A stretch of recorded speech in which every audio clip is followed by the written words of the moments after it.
মেশিনে মানে গাছ কাটা মেশিন ধার দিতে গেছিল আর ডাক্তার সাহেব রিফার করে দিয়েছে, আরজি কলেজে নিয়ে গেছে। এই পরিস্থিতি পোলার টু পাকাপোল মিডিল রোড, এখানে দুর্ঘটনা বারবার। এখানে দুর্ঘটনা হচ্ছে মিক্সার প্ল্যান্টের সামনে।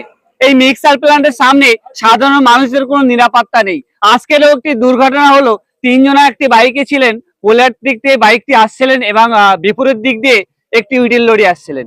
ইডিল লরিতে আসতে গিয়ে এই মিক্সার প্ল্যান্টে যে এখানকার স্থানীয়রা দাবি করছেন যে মিক্সার প্ল্যান্টের যে সিকিউরিটি গার্ড দেওয়া হয়, সেই সিকিউরিটি গার্ড দেওয়া হয়নি, যার কারণে সাধারণ মানুষজন বারবার মৃত্যুর ঝুঁকি নিয়ে পারাপার হচ্ছে। সাধারণ মানুষজন, স্থায়ী মানুষজন কি বলছে সেই বিষয়ে সরাসরি শোনাবো। যে দুর্ঘটনা হলো, উনি আপনার কি হয়? আমার ভাই। কোথায় গেছিলেন? উনি ওই মেশিনে মানে গাছ কাটা মেশিন ধার দিতে গেছিল, ওখান থেকে ফিরছিল, বাড়ি ফিরছিল।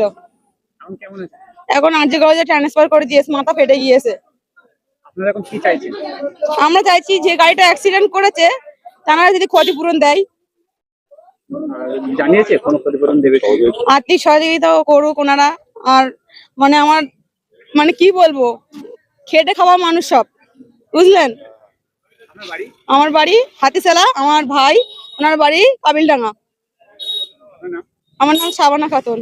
হয়েছে বলতে, আমরা কিছুক্ষণ আগে আমাদের পাকাপোল পার্টি অফিসে বসেছিলাম। সেখানে হঠাৎ খবর যায় যে এরকম আমাদের যে মিক্সার প্ল্যান্ট আছে নাটাপুকুর, সেখানে একটা ইটের গাড়ি দিয়ে মানে একটা বাইক অ্যাক্সিডেন্ট করে একজনের, তার আশঙ্কাজনক অবস্থা।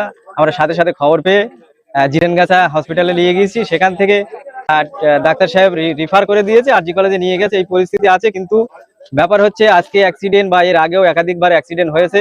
আমাদের সোজা সাপটা দাবি এটাই হচ্ছে যে এই যে পলিরহাট থেকে পাকাপোল বা এধারে হাতিশালা 6 লাইন, এই যে রোডটা, এই রোডটা একদম সর্বদা ক্লিন দরকার, ক্লিন থাকা দরকার। কারণ এই রুটের উপরে একাধিক মিক্সার প্ল্যান্ট আছে, এর আগে একাধিক অ্যাক্সিডেন্ট হয়েছে। পাকাপোল যেটা বাদের বুক বলে যে জায়গা, সেখানেও একটা মিক্সার প্ল্যান্টে অ্যাক্সিডেন্ট হয়ে মারা গিয়েছে। আজকেরও যে এই যে অ্যাক্সিডেন্ট হয়েছে, এই অ্যাক্সিডেন্টটা খুব আশঙ্কাজনক, মানে এত অবস্থাটা রিস্কের উপরে আছে যে এমন তাকে চোট হয়েছে।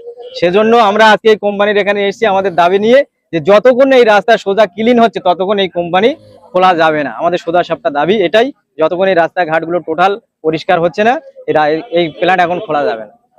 প্রশাসনের কাছে কি দাবি রেখে দিয়েছে? প্রশাসনের কাছে একটাই দাবি, প্রশাসন এই যে একাধিক যে আমাদের এই রোডের উপরে অ্যাক্সিডেন্ট হচ্ছে, তানাদেরকে বলবো তানারা এই বিষয়টা একটু নজরে এনে যাতে সুন্দর কাঠামো তৈরি হয় এই রোডটা বিশেষ করে, সেদিকে আমি প্রশাসনকে বলবো যে আপনাদের কাছে অনুরোধ করছি এই রাস্তাটার দিকে আপনারা একটু নজর দিন। কারণ এর আগেও অ্যাক্সিডেন্ট হচ্ছে, বা এই যে রাস্তায় যে মিক্সার প্ল্যান্টের যে গাড়ি জামজট হয়ে থাকে, সেদিকে আপনাদেরকে বলবো একটু নজর দিয়ে যাতে এটা সুস্থ শুরু হয়, সেদিকটা একটু আপনারা নজর দিন। আচ্ছা, মিক্সার প্ল্যান্টের সামনে একটা দুটো করে সিকিউরিটি গার্ড দেয় যে মিক্সার প্ল্যান্ট মালিক, আপনারা কি এখানে কোনো সিকিউরিটির ব্যবস্থা করেছেন? না, সেরকম সিকিউরিটি গার্ড আমরা দেখিনি। আমরা এই রোডে যাওয়া আসা করেছি, এর আগেও দেখেছি মানে গাড়ি মানে দুটো গাড়ি একসাথে বার হচ্ছে, একসাথে ঢুকছে, তাতে করে রাস্তার যারা জনগণ সাধারণ মানুষ তাদেরকে আসতে যাতে খুবই অসুবিধা হয়।